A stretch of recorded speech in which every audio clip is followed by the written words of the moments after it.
Good day, this is JNN Weekday News. I'm Lafayne Wigan. Here now are the top stories. A panel of 7 jurors acquitted Police Sergeant Anil Patterson of a rape in the Home Circuit Court yesterday, June 17th. The jury of 3 men and 4 women deliberated Patterson's fate for an hour and a half. Patterson, the 2012 winner of the Lascaux Top Cop Award, was elated following the handing down of the not guilty verdict. Sergeant Patterson, a father of 3, added that the ordeal has affected his career and personal life, but he is determined to move past this incident.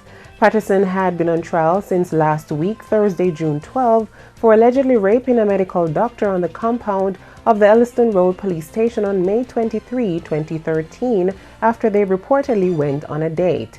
The defense contended during the in-camera trial that the sexual intercourse was consensual. The government has announced that it will not place any of the 39,438 students who sat this year's Grade 6 Achievement Test (GSAT) in private schools. This decision, it says, is expected to result in savings of $15 million, which Education Minister Ronald Thwaites said will be used to improve the public education system.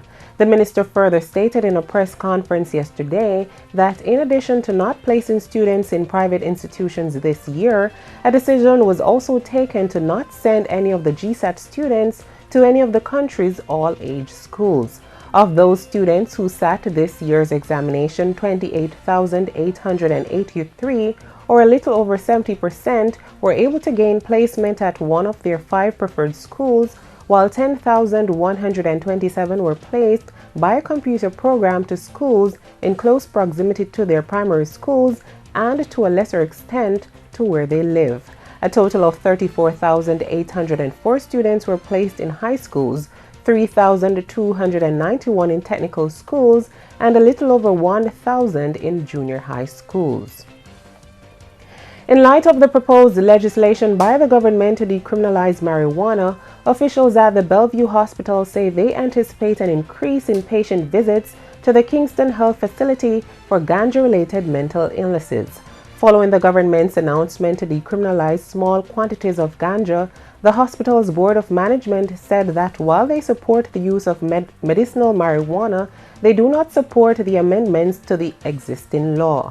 They added that legalizing the substance may lead to increased availability, access, and exposure to ganja and potentially set off negative consequences toward adults and adolescents. In a statement Tuesday, the institution highlighted that it has treated many violent and aggressive psychotic patients with ganja use and misuse in their history. The Ministry of Agriculture has announced that Jamaica has resumed banana exports to Europe following an 8-year break. A shipment of 2,000 pounds of bananas arrived in the UK last Thursday, and the Agriculture Minister Roger Clark says another shipment will leave Jamaica today. In 2008, banana exports to Britain had to be halted because supplies were severely affected by the devastating effects of several hurricanes. This coincided with the changes in the preferential agreement with the UK, which guaranteed a higher price for produce like bananas coming from Jamaica. Clark says bananas will now be shipped to the UK every week up to the end of August. In sports, Asafa Powell and Sharon Simpson are free to compete at the National Championships later this month after the Court of Arbitration for Sport, CAS, today upheld a stay of execution for the suspensions of the athletes until hearings set for July 7 and 8 have been held. However, the 18-month suspensions could be reinforced should the athletes fail in their appeal. The CAS said in a statement today that they have issued an application for a stay of the execution of the suspension currently served by the Jamaican sprinters Asafa Powell and Sharon Simpson pending the resolution of the arbitration conducted before the CAS. The athletes are free to compete from now on but may have to serve the remaining part of their ban later if the sanction is eventually confirmed by CAS. Both athletes failed appeals at CAS against the decisions of the Jamaica Anti-Doping Disciplinary Panel Tribunal on April 8 and 10, 2014 to suspend them for a period of 18 months starting on June 21, 2013. And those were the headlines for this hour. You can watch or live stream at JamaicaNewsNetwork.com. I'm LaFayne Wiggin, and this is JNN News Worth Watching.